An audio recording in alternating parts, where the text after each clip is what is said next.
Hello and welcome back for more musings with Alini, and happy Valentine's Day! Now, for those of you who are celebrating Valentine's and you do like this day, go ahead, enjoy it. I hope your dinner goes well and I hope you receive all the chocolate and all the flowers and all the teddy bears that you deserve. And don't forget, being romantic isn't only about receiving, but it is also about giving. So don't forget to also show and shower your loved one with gifts. Even if it's not material gifts, you can get creative. That's fine, but as long as you show your love and appreciation for the other person too. Okay? Now, for the rest of you who do not have Valentines for whatever reason, if you are like me, then you are probably going to spend a night watching Bridget Jones' Diary. Yes! My favorite movie of all time. Okay, maybe not my favorite movie of all time, but I really like this movie. All three of them, 1, 2, and 3. They're actually pretty good. And especially on Valentine's, they hit the spot very well. Now, you watch this movie, different people watch this movie in a different way. So if you are like me, when that song comes on, all by myself. Now, if you sing that song with my spirit, happy, joyful, thinking of all the bed space that is just for you, and thinking of the house and the peace and quiet that you're surrounded in, and that you can go to the fridge, open, close, open, close, open, close as many times as you want, then good for you, sister and brother. High five. Now, if you do sing all by myself like Bridget sings it, which is all by myself, well, then I hear some anguish and agony, which means this video is for you. So I hear some loneliness in your tone and some pain and suffering and bitterness. What I will do in this video is give you some tips to overcome the season of Valentine's. And those tips, they're not only to use on Valentine's Day, but these are something that you can nurture and work on and cultivate throughout the year. So what I will start with is, there's a lot of research that shows that we heal through relationships, and that is true. But where people get confused is that they assume that relationships is romantic one, love, you know, what you hear in love songs and romance novels. No. All kinds of relationship heal. Friendship, collegial, pet, community, all kinds of relationships heal. So now I want you to start looking at various parts of your life and various relationships, including the relationship with yourself. So first of all, I will start with your friendships. I want you to go through your friends, the list, and ask yourself, do my friendships and the relationship feel nurturing? Do I feel seen and heard? When I'm with my friends, do I feel full and I lose track of time? And when I go home, do I feel satisfied and I can go to bed and sleep feeling grateful for life? Or do I feel sad, lonely, more miserable than before I saw them in my friend's presence? Do I feel lonely, actually? Lonelier than when I'm by myself?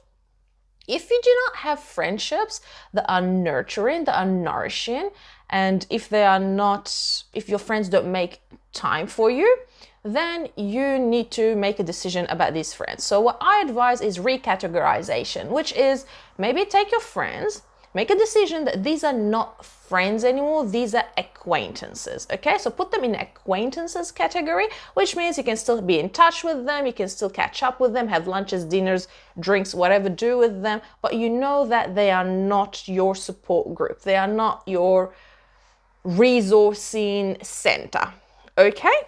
Now, if you want, you can also cut all the cords with them. That's fine, that it is up to you. And then you go and get new friends. Now, getting new friends is not very easy. It might take a few months, even a few years, a couple of years to find new friendships, but that's fine. Being alone is better than having relationships that half satisfy you and leave you more depleted and sadder when you are with them in their company than when you are by yourself. So go ahead and Marie Kondo the hell out of your relationships. And remember, you need to get rid of the old so the new can come in, okay? The other relationships we need to focus on is family. It is, if you can, and if it is safe for you, to re-establish relationships with your family members if they're not that good, whether it's your parents, grandparents, siblings, cousins, go ahead and do so. If you miss them, call them. If you want to see them, make plans, okay? Start showing interest in their lives and start opening your life to them gradually, okay? We need to cultivate a healthy family around us, because at the end of the day, when you're sick, when you need to move, it is more likely that you'll call your immediate family than your friends, okay? Work on your family if it is safe. So I do understand that some people cannot get back in touch with their parents or their families for various reasons. Maybe it's unsafe, maybe that you do not have parents or family, so I understand that. What else? Community. We also need to build a network around you. A community is a place where you feel that you belong and your presence and input matters. So go ahead and find a community, whether it's a volunteer group or a sports club or a religious or a spiritual group, even a book club. Somewhere where you gather together and there's this exchange of viewpoints, maybe service, that kind of community. There's so many out there, I am sure and I'm guaranteed that if you look around, take your time, you will find something that is in line more with you and with your interests. Pets and hobbies.